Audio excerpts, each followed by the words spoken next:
दिल्ली के मुख्यमंत्री अरविंद केजरीवाल ने दिल्ली छावनी के पास एक शमशान में 9 साल की दलित लड़की के कथित बलात्कार और हत्या के मामले में बुधवार को मजिस्ट्रेट जांच का आदेश दिया। उन्होंने लड़की के परिवार को 10 लाख रुपए की अनुग्रह राशि देने की भी घोषणा की और यह भी आश्वासन दिया कि दिल्ली सरकार इस मामले में सर्वश्रेष्ठ वकीलों की नियुक्ति करेगी। केजरीवाल ने इसके अलावा पीड़िता के परिवार से मुलाकात की और मीडिया कर्मियों को मामले की जानकारी भी दी। हमारी 9 साल की बेटी के साथ जो हादसा हुआ, इसके साथ गलत काम होके और उसका कत्ल कर दिया गया। मैं अभी आया था, परिवार के उसके दोनों माता पिता से मिला। उसकी अपनी बच्ची तो वापस नहीं आ सकती और जो परिवार के साथ अन्याय हुआ है वो बेहद दुखद है। उसकी भरपाई पूरी नहीं की जा सकती, लेकिन दिल्ली सरकार परिवार को 10 लाख रुपए का मुआवजा देगी। हम मैजिस्ट्रियल इंक्वायरी ऑर्डर करेंगे और इस केस में दिल्ली सरकार सबसे बड़े से बड़ा वकील कोर्ट में लगाएगी ताकि दोषियों को कड़ी से कड़ी, सख्त से सख्त सजा दिलवाई जा सके। दूसरा, अपने दिल्ली में कानून व्यवस्था को ठीक करने की बहुत ज़रूरत है। कानून व्यवस्था में दुरुस्ती लाने की बहुत ज़्यादा ज़रूरत है। मेरी केंद्र सरकार से अपील है कि इस बारे में ठोस कदम उठाए जाएं और हम अपनी तरफ से उसमें पूरा सहयोग करेंगे। जो भी केंद्र सरकार हमसे कहेगी हम वो पूरा सहयोग करेंगे। लेकिन दिल्ली में, दिल्ली देश की राजधानी है, वहाँ अगर इस तरह की घटनाएं घटती हैं तो ये अच्छा मैसेज नहीं जाता। लोग असुरक्षित भी महसूस करते हैं और पूरी दुनिया के अंदर भी ये मैसेज अच्छा नहीं जाता कि दिल्ली के देश के, भारत की राजधानी के अंदर इस तरह की हरकत हो रही है। तो हमें साथ साथ अपनी कानून व्यवस्था को भी दुरुस्त करने की। बीजेपी पार्टी ने आपको मेयर के रूप में पद में चुना है। उनकी उम्मीद को बरकरार रखने के लिए आप बीजेपी पार्टी से क्या कहना चाहेंगे सर? मैं पूरे तमाम शीर्ष नेतृत्व का धन्यवाद करता हूं और जो पार्टी ने जो आशा, जो विश्वास मुझ पर जताया है, ये भरोसा भी दिलाता हूँ उन सब कामों पर मैं खरा उतरूँगा और जो पार्टी को विस्तार के लिए, दिल्ली की जनता की सेवा करने के लिए जो हमसे बेस्ट टू बेस्ट मेरा जो मिलेगा वो पार्टी की तरफ से भी और संगठन को भी और जनता की सेवा के लिए मैं दिन रात एक करके उसको आगे बढ़ाने का काम करूँगा। प्रधानमंत्री मोदी जी के कार्यक्रम को राष्ट्र सर्वप्रथम बनाने के लिए क्या क्या कदम उठाने चाहिए? देखिए, हमारे सभी पार्षद और हमारे सभी अधिकारी नगर निगम को लेकर के प्रधानमंत्री जी से प्रेरणा लेकर के उनकी सोच के साथ आगे बढ़ रहे हैं। चाहे वो दिल्ली को साफ़ सुथरा रखने की बात हो, चाहे पार्कों बनाने की बात हो, चाहे स्कूलों में साफ़ सफाई की बात हो, चाहे डिजिटल एजुकेशन की बात हो, उन सब को लेकर के दक्षिण दिल्ली नगर निगम निरंतर आगे बढ़ रहा है। और शिक्षा के क्षेत्र में तो एक हमने नया मुकाम हासिल किया पिछले साल और इस साल उसको और आगे बढ़ा रहे हैं। चाहे शिक्षा हो, सफाई हो, हेल्थ हो या और भी कोई, जैसे कोरोना को लेकर के पूरी दिल्ली में अगर काम किया तो दक्षिण दिल्ली नगर निगम काम किया है। नगर निगम में व्याप्त भ्रष्टाचार पर अंकुश कैसे लगेगा, इस संदर्भ में आप क्या कहना चाहेंगे? हमारे नगर निगम के जो मोस्ट केयरिंग डिपार्टमेंट है, जिसको MCD कहते हैं, जितना काम धरातल पे नगर निगम करता है, जो लोग ये बातें आपको कह रहे हैं वो कभी नहीं करते। वो तो मीडिया के माध्यम से दिल्ली को चलाना चाहते हैं, पत्राचार के माध्यम से दिल्ली को चलाना चाहते हैं। मीडिया के लोग उनसे बात करते हैं तो मीडिया को वो धमकी भी देते हैं, मीडिया को अपना एजेंडा भी देते हैं कि आपने उनसे क्वेश्चन पूछने हैं।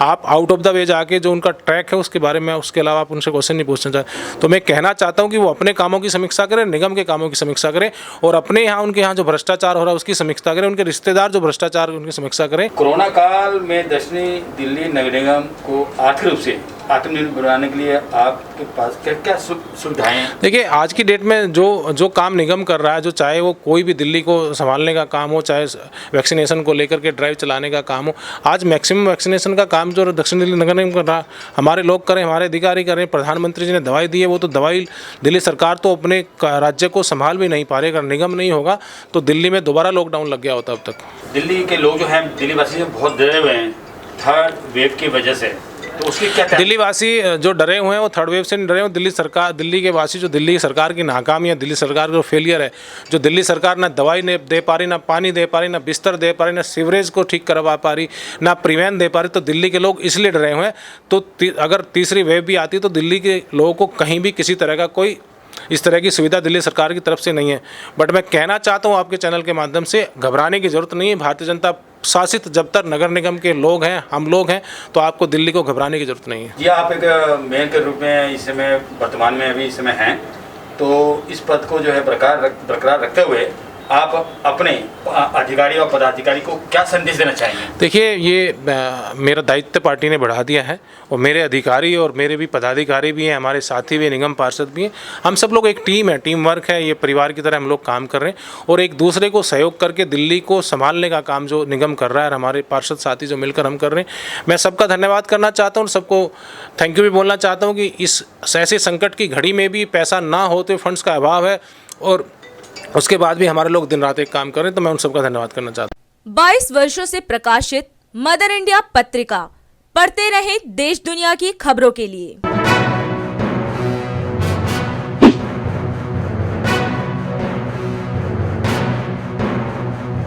26वें वर्ष में आपके लोकप्रिय समाचार पत्र इंडिया दर्पण का प्रवेश। आप देखते रहे अपने क्षेत्र की खबरें।